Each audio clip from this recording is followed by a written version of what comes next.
Releasing my result will cause me irreparable damage.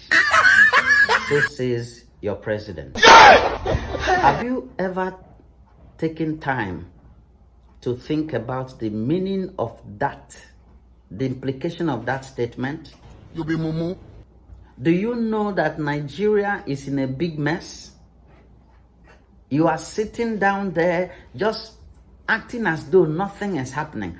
But what is affecting your money in the account? What is affecting the money in your pocket? What is affecting the things you can buy with your money? Is the person sitting there. I want to be president. Yet is afraid of the release of his result. But he said he was the brightest in his time.